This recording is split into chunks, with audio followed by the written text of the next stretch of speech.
LeBron James is preparing for his 21st birthday, which is absurd to say. When we go back to year 20, LeBron was doing some incredible feats.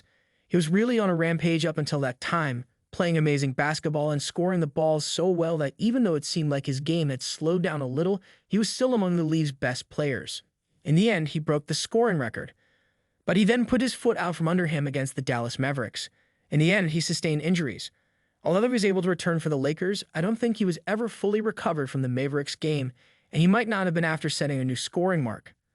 I believe LeBron's body suffered a great deal of wear and tear over the season, and you could partly blame it on the fact that he is entering his 21st year of eligibility this year and last year was his 20th.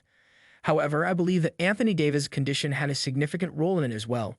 LeBron had to work hard to get his team victories because there wasn't a strong supporting cast to play with. It wasn't really feasible for him to coast through the regular season and guarantee a spot in the playoffs. If his squad was going to have a shot, he had to be at its best every single night. Well, I understand that you may think, wow, the Lakers had a great year. When you see how the team began the 2nd and 10th seasons, LeBron had to exert all of his effort to keep the team afloat, particularly following Anthony Davis' injury in the midst of the season.